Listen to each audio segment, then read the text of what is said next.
श्री शिवाय नमस्तुभ्यम। दोस्तों, जैसा कि आप सब जानते हो 4 मार्च को है सोमवार की अष्टमी तिथि, जो कि फागुन के महीने में पड़ रही है। फागुन के महीने में सोमवार की अष्टमी तिथि का पड़ना बहुत ही खास और विशेष माना जाता है।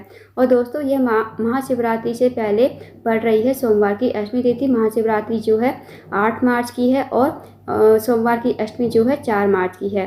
तो महाशिवरात्रि से पहले पड़ रही है, तो बहुत ही खास और अद्भुत संयोग है। दोस्तों, बस आपको 3 बेलपत्र से अचूक उपाय करना है। यदि आप इस उपाय करते हो तो आपके जीवन की जो भी समस्या होगी, जो भी मनोकामना होगी, चाहे वो धन से जुड़ी कोई समस्या हो, व्यापार से जुड़ी कोई समस्या हो, या फिर नौकरी नहीं लग रही हो, या फिर आपके जीवन की कोई अधूरी मनोकामना हो, तो इस विशेष उपाय करने से आपकी मनोकामना सारी पूर्ण हो जाएंगी। साथ ही साथ आपकी जो भी समस्या होगी, इस उपाय को करने से सारी समस्याएं आपकी समाप्त हो जाएंगी। पूज्य गुरु जी कथा को सुनकर उपाय को अच्छे से समझाने का प्रयास करेंगे। तो आइए दोस्तों, जानते हैं उपाय कैसे करना है। पहला जो उपाय है दोस्तों, वो आपको सोमवार के दिन ही करना है। 4 मार्च सोमवार की अष्टमी तिथि के दिन। अगर आपके घर में हमेशा लड़ाई झगड़ा होता रहता है, छोटी छोटी बातों पर झगड़ा हो जाता है, या फिर आपके घर में हमेशा गृह कलेश होता ही रहता है, घर में सुख शांति समृद्धि बिल्कुल भी नहीं है, आपके घर के फैमिली मेंबर आपस में लड़ते रहते हैं, तो इस विशेष उपाय को अवश्य कीजिए। इस उपाय को करने के लिए सबसे पहले आपको लेने हैं 3 बेलपत्र। अब जो आप 3 बेलपत्र लोगे वो कहीं से कटे पटे और खंडित नहीं होने चाहिए। साथ ही दोस्तों, आपको लेना है लाल चंदन, पीला चंदन, और आपको 1 चम्मच घी लेना है। साथ ही दोस्तों, आपको लेना है 1 लोटा जल तांबे के पात्र में। अब इस उपाय को आप सुबह से लेकर शाम तक कभी भी कर सकते हो। अब जो आपके पास लाल चंदन है, उसका आप थोड़ा सा पानी डालकर कटोरी में चंदन डाल लीजिए, पानी डाल लीजिए, उसका थोड़ा सा पेस्ट बना लीजिए। और दोस्तों, इसी प्रकार आपको पीले चंदन का भी पेस्ट बना लेना है। अब आपके पास जो 3 बेलपत्री हैं, सबसे पहली बेलपत्री पर आपको लगाना है लाल चंदन। तीनों पत्तियों पर आपको लाल चंदन अच्छी तरह से लगा देना है, ताकि वो ग्रीन ग्रीन पार्ट होता है ना, वो आपको दिखे नहीं। अच्छी तरह आपको लाल चंदन लगा देना है तीनों पत्तियों पर। और दूसरी बेलपत्र पर आपको पीला चंदन लगाना है। अच्छी तरह आप तीनों पत्तियों पर लगा दीजिए, ताकि जो भाग है, ग्रीन पार्ट है, वो आपको दिखाई ना दे। और साथ ही तीसरी जो बेलपत्र है आपके पास, उस पर आप देखना, जो बेलपत्र की 2 पत्ती होती है और 1 पत्ती बड़ी वाली और 2 पत्ती होती है, 2 पत्तियों के बीच में एक डंडी जाती है ना, उस पर आपको मात्र 1 बिंदी शहद लगा देनी है अनामिका उंगली से। अब आपको इस बेलपत्र को और 1 लोटे जल को लेकर पहुंच जाना है शिव जी के मंदिर में। शिव जी के मंदिर में जाकर सबसे पहले आपको 1 लोटा जल श्री शिवाय नमस्तुभ्यम कहते हुए धीरे धीरे शिवलिंग के ऊपर समर्पित कर देना है। अब जो दोस्तों आपके पास 3 बेलपत्र है, जिस पर आपने पहली बेलपत्र पर लाल चंदन, दूसरी बेलपत्र पर पीला चंदन और तीसरी बेलपत्र पर घी लगाया है। सबसे पहली जो बेलपत्र है लाल चंदन वाली, वो आपको शिवलिंग के ऊपर कुंदकेश्वर महादेव का नाम लेते हुए आपको समर्पित कर देनी है। अब जो दूसरी बेलपत्र है पीले चंदन वाली, वो आपको लाल चंदन वाली बेलपत्र के ठीक ऊपर कुंदकेश्वर महादेव का नाम लेते हुए ही समर्पित कर देनी है। अब जो तीसरी बेलपत्र है दोस्तों आपके पास, वो आपको माता अशोकसुंदी के स्थान पर, माता अशोकसुंदी जो है शिव जी की सबसे छोटी और प्रिय पुत्री है। माता अशोकसुंदी का स्थान जो होता है जलाधारी के बीचों बीच में होता है, तो आपको तीसरी बेलपत्र माता अशोकसुंदी के स्थान पर समर्पित कर देनी है कुंदकेश्वर महादेव का नाम लेते हुए। फिर आपको माता अशोकसुंदी से महादेव से प्रार्थना करनी है कि हमारे घर में लड़ाई झगड़ा होता रहता है, छोटी छोटी बातों पर झगड़ा हो जाता है, आप कुछ ऐसी कृपा करें कि हमारे घर में सुख शांति समृद्धि बनी रहे। 2 मिनट मंदिर में बैठना है, श्री शिवाय नमस्तुभ्यम का जाप करना है। फिर आपको भगवान को प्रणाम करके विनती करके आपको अपने घर पर आ जाना है। तो इस विशेष उपाय को अवश्य कीजिएगा। अब जानते हैं अगले उपाय के बारे में। दोस्तों, अगला जो उपाय है वो है रोग मुक्ति के लिए। यदि आपके घर में कोई व्यक्ति काफ़ी लंबे समय से बीमार चल रहा है, उसकी जो बीमारी है दूर होने का नाम नहीं ले रही, तो इस विशेष उपाय को अवश्य कीजिए सोमवार की अष्टमी तिथि के दिन। आपको क्या करना, आपको लेने हैं 7 हरे मूंग के दाने। जो खड़ा मूंग होता है ना, वो आपको 7 हरे मूंग के दाने ले लेने हैं। साथ ही आपको लेना है 1 बेलपत्र और 1 तांबे के पात्र में 1 लोटा जल।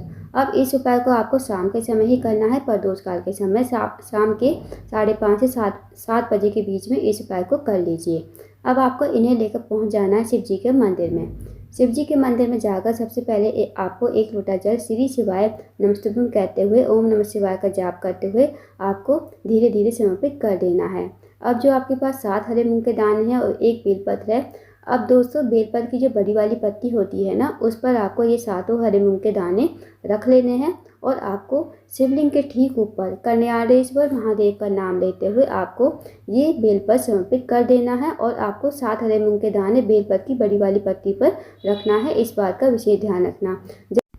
और जब आप बेलपत्र समर्पित करोगे ना शिवलिंग के ऊपर, तो आपको कल्याणेश्वर महादेव का नाम लेते हुए आपको बेलपत्र को समर्पित करना है। फिर आपको महादेव से प्रार्थना करनी है। जो भी व्यक्ति आपके घर में काफ़ी लंबे समय से बीमार है उसका नाम बोलना है, गोत्र बोलना है। बस आपको इस उपाय को करके अपने घर पर आ जाना है। दोस्तों छोटा सा विशेष उपाय है, इस उपाय को अवश्य कीजिएगा। इस उपाय को करने से जो भी व्यक्ति आपके घर में बीमार पड़ा है उसकी बीमारी ठीक हो जाएगी। धीरे धीरे वो व्यक्ति रोग मुक्त हो जाएगा। तो इस विशेष उपाय को सोमवार की अष्टमी तिथि के दिन अवश्य कीजिए। अब जानते हैं दोस्तों अगले उपाय के बारे में। अगला जो उपाय है दोस्तों, यदि आपके घर में नेगेटिव एनर्जी है या फिर आपके घर के किसी फैमिली मेम्बर को नज़र जो है जल्दी लग जाती है, नज़र दोष से बचने के लिए और अपने घर में नेगेटिव एनर्जी को दूर करने के लिए इस उपाय को अवश्य कीजिए। इस उपाय को करने के लिए आपको लेना है 1 चम्मच शहद, साथ ही आपको लेना है 1 लोटा जल तांबे के पात्र में। अब इस उपाय को भी आपको सोमवार की अष्टमी तिथि के दिन शाम के समय ही प्रदोष काल में करना है। शाम के 5 से 7 के बीच में आप इस उपाय को कर लीजिए। अब पहुंच जाइए आप इन्हें लेकर शिव जी के मंदिर में। 1 लोटा जल और 1 चम्मच शहद को लेकर शिव जी के मंदिर में जाकर सबसे पहले आपको उत्तर की तरफ मुंह करके खड़ा होना है। अब जो आपके पास शहद है ना, उस शहद से आपको 7 बिंदी लगानी है अनामिका उंगली से। अब जो आप शहद की बिंदी लगाओगे वो आपको माता अशोक सुंदरी के स्थान पर लगानी है, श्री शिवाय नमस्तुभ्यं का जाप करते हुए। अब दोस्तों माता अशोक सुंदरी जो है शिव जी की सबसे छोटी और प्रिय पुत्री है। माता अशोक सुंदरी का स्थान जलाधारी के बीचों बीच में होता है, तो वहाँ पर आपको बिंदी 7 लगा देनी है। 7 बार आपको श्री शिवाय नमस्तुभ्यं का जाप करते रहना है। फिर आपके पास जो 1 लोटा जल है वो आपको शिवलिंग के ऊपर धीरे धीरे समर्पित कर देना है। फिर आपको जो जल जलाधारी से नीचे गिरेगा, थोड़ा सा जल आपको लोटे में ही अपने घर पर लेकर आना है।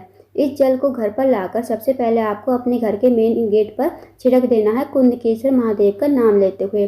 दोस्तों आपको छिड़कना है कुंदकेश्वर महादेव का नाम लेते हुए। अब आप घर के अंदर प्रवेश करोगे। अब आपके घर में जितने भी रूम है ना, सब रूम में आपको ये जल छिड़क देना है कुंदकेश्वर महादेव का नाम लेते हुए। दोस्तों इस उपाय को अवश्य कीजिए। यकीन मानिए यदि आप इस उपाय करते हो तो आपको कभी नज़र नहीं लगेगी और आपके घर में जितनी भी नेगेटिव एनर्जी होगी ना वो दूर हो जाएगी। तो इस विशेष उपाय को अवश्य कीजिएगा। अब जानते हैं दोस्तों अगले उपाय के बारे में। अगला जो उपाय है दोस्तों वो है रोग मुक्ति के लिए, साथ ही साथ धन प्राप्ति के लिए। यदि आपके जीवन में धन की बहुत ज़्यादा कमी है या फिर पैसों की बहुत ज़्यादा तंगी है, आपके घर में माता लक्ष्मी का वास नहीं है, माता लक्ष्मी आपसे रूठी हुई है, तो इस विशेष उपाय को अवश्य कीजिए।